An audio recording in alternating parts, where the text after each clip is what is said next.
Bismillahirrahmanirrahim. Assalamualaikum warahmatullahi wabarakatuh.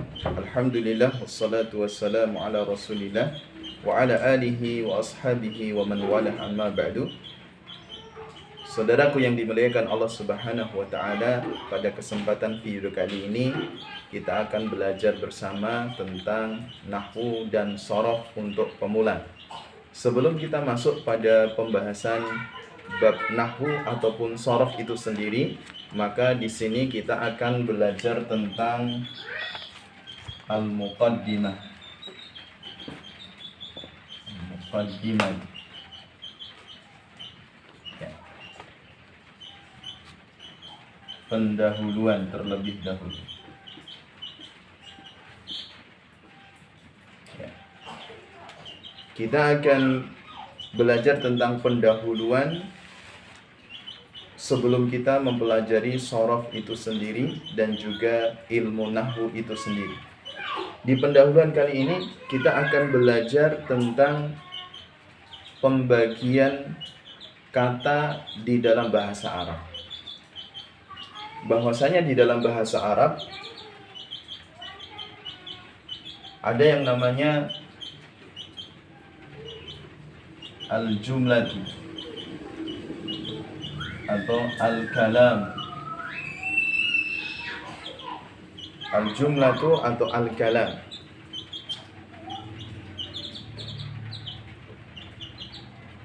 Dan juga ada yang dinamakan al-kalimatu.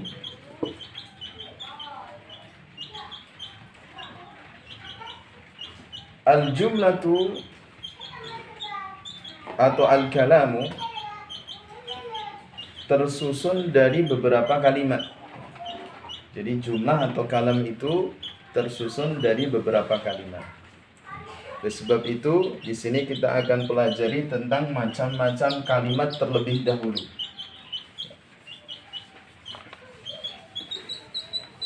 Kita akan pelajari tentang anwa'ul kalimat.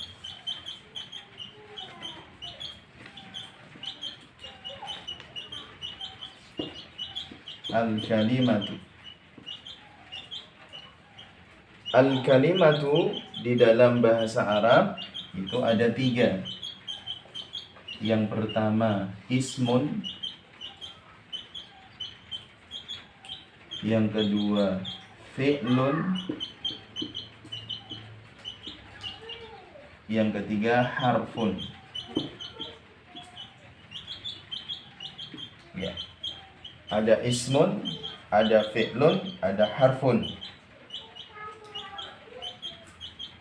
Kalimat-kalimat ini yang menyusun bahasa Arab. Jadi, kalimat ismun, kalimat fi'lun, kalimat harfun, inilah yang menyusun bahasa Arab.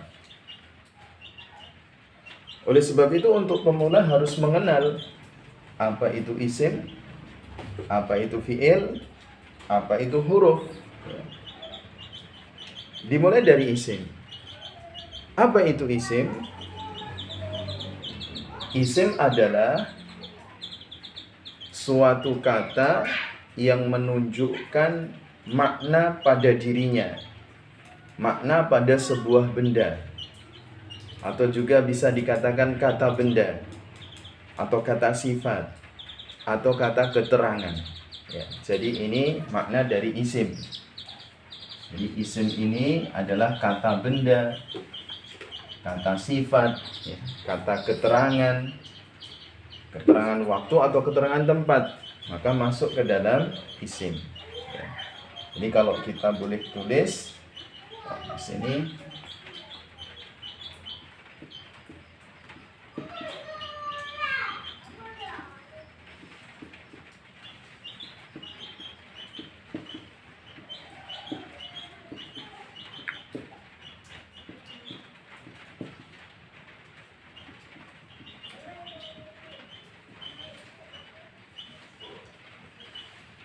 ya, ini contoh dari isim ya. Ada kata benda, kata sifat, kata keterangan.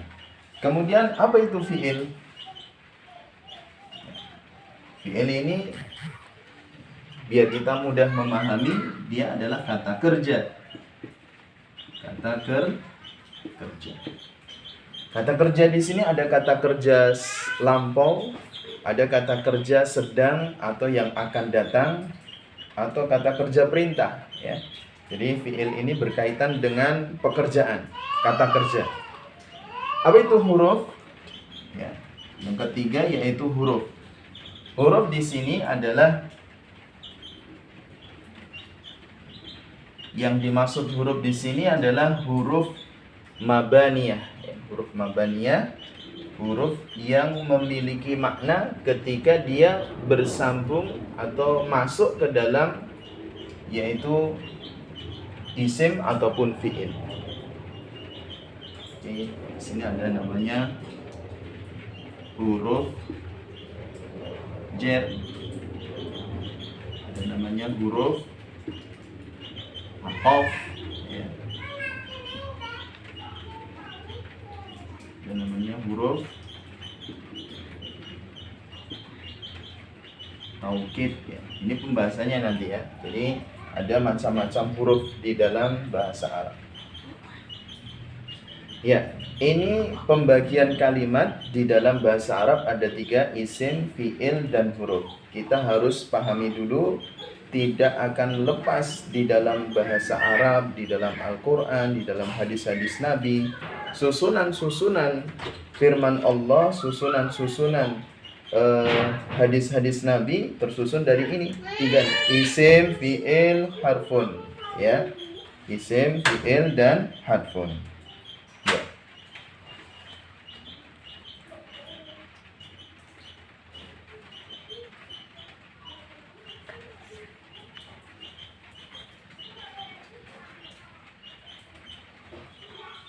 Sekarang kita masuk pada pembahasan ciri-ciri isim.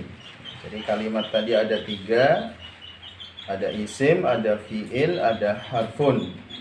Sekarang agar kita bisa mengetahui membedakan mana isim, mana fiil, dan mana huruf, maka kita akan pelajari dan kita hafalkan ciri-ciri isim.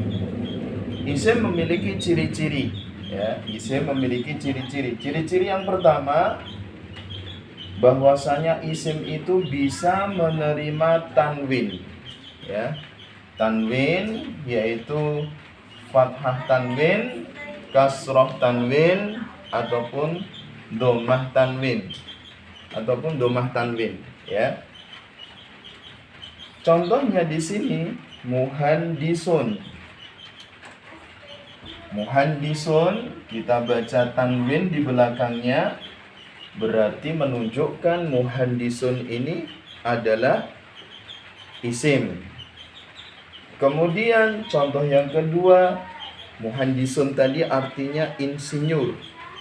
Kemudian darsun artinya pelajaran. Darsun di sini juga isim. Kenapa? Karena dia menerima tanwin pada harokat akhirnya, di huruf terakhirnya, ya. Jadi kita bisa mengetahui muhandisun ini isim, darsun ini adalah isim, dilihat dari harokat huruf terakhir, ya, harokat huruf terakhir. Ini ciri yang ke-1. Ciri yang kedua, bahwasanya isim itu bisa diawali dengan alif lam, ya. Bisa diawali dengan alif lam. Contohnya di sini ada ar-rajulu, ada al-baitu. Ar-rajulu artinya seorang laki-laki. Al-baitu sebuah rumah atau rumah, ya. Ar-rajulu kita namakan dia isim. Kenapa? Karena ada tanda isim. Apa itu tandanya? Alif, alif lam. Al-baitu kita katakan dia isim. Kenapa kita katakan dia isim? Karena ada tandanya. Adalah apa? Alif lam. Ya.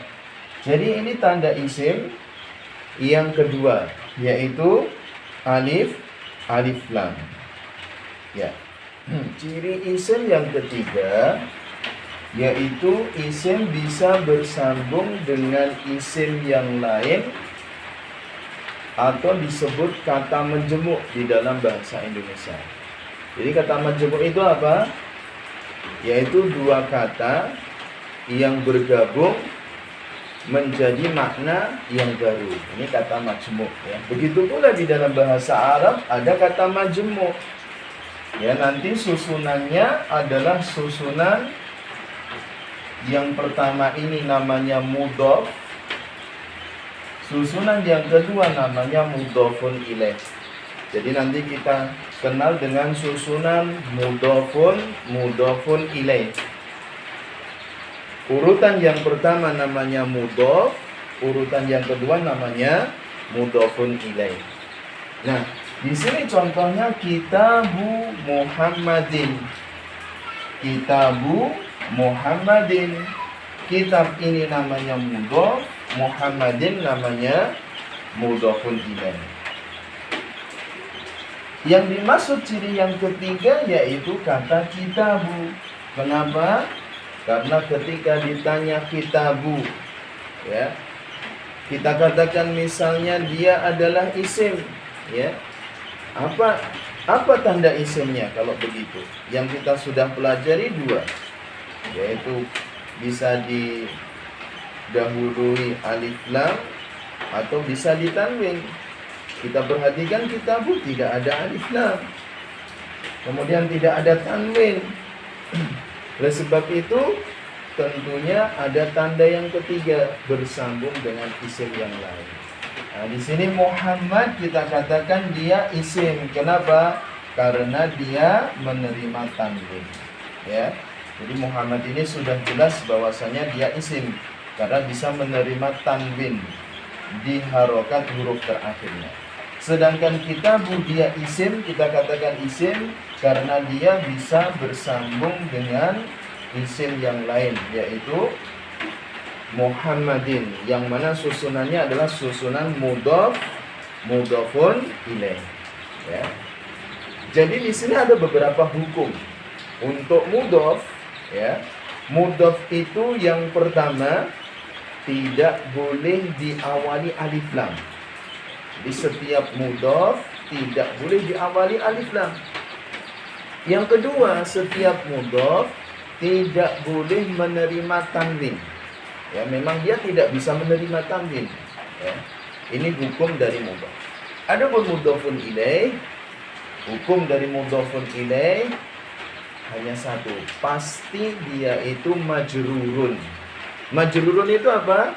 Majrurun yaitu dia berharokat kasroh pada huruf terakhirnya. Ya, ini ciri yang ketiga untuk isim, yaitu bisa menerima bisa bersambung dengan isim yang lain, atau dikatakan nanti susunannya mudhof mudhofun ilaih. Ciri yang keempat. Untuk ciri isim yang keempat yaitu didahului huruf jar. Jadi isim ini bisa dimasuki harfu jar atau huruf jar. Atau bisa kita pahami seperti ini. Setiap kali ada huruf jar, pasti setelahnya isim, ya. Setiap ada huruf jar, pasti setelahnya itu isim. Pasti setelahnya isim. Nah, apa itu huruf jar? Huruf jar di sini ada beberapa contoh huruf jar. Ada min, ya. Min artinya dari. Min artinya dari. Ini harfu jar. Ada ila, artinya ke, menuju, ya. Ini juga harfu jar. Contoh yang berikutnya ala, di atas, dan fi, di dalam. Ini adalah huruf jar. Maka ketika ada huruf jar, setelahnya itu pasti adalah isim. Ini tanda isim berikutnya, ya. Jadi kalau dia ada harfu jar, pasti setelahnya itu apa? Isim. Contoh di sini, ya kita tidak kasih harokat, ya. Tapi kita nanti bisa tahu bahwasanya kata ini adalah isim. Contoh ila masjidin, ya. Atau misalnya ketika nggak diucapkan, dituliskan seperti ini, kita tahu bahwasanya setelah ini adalah apa? Isim. Karena ini adalah harfu jar dan setelahnya ini pasti isim. Walaupun ada tanda yang lain Seperti masjidin. Kalau kita baca masjidin, tanda yang lain apa di sini?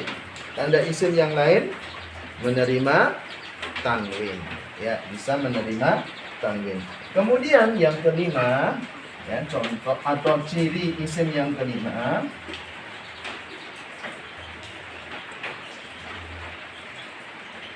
Ciri isim yang kelima yaitu didahului huruf panggilan. Huruf panggilan. Atau dalam bahasa Arab huruf nida. Huruf nida. Wahai gitu. Kalau bahasa Arab pakai kata ya. Ya. Nah, kata ya di sini ya Muhammadu, ya Muhammadu, ya Ustadu, ya Ustadu. Nah, kata-kata Muhammad, kata-kata Ustad di sini adalah isim. Kenapa? Karena didahului huruf nida atau huruf panggilan. Ya, jadi ya ini hanya masuk pada isim saja, tidak masuk pada fiil, tidak masuk pada huruf. Jadi hanya masuk pada isim. Oleh sebab itu ini yang menjadikan harfu nida sebagai tanda sebuah isim. Ini adalah tanda-tanda isim yang 5. Saudaraku yang dimuliakan oleh Allah Ta'ala, tanda-tanda yang jumlahnya 5 ini nanti dihafalkan, kemudian dilatih. Bagaimana cara melatihnya? Misalnya ada ayat Al-Quran. Ada ayat Al-Quran, kita teliti kata per kata, ya. Apakah dia isim, apakah dia itu fiil, apakah dia huruf. Karena kita baru belajar isim, maka kita cari isim. Kita cari isim dulu dengan tanda-tanda yang 5 tersebut, ya. Kalau ada, berarti kita tetapkan bahwasanya itu adalah isim. Masuk pada pembahasan fiil.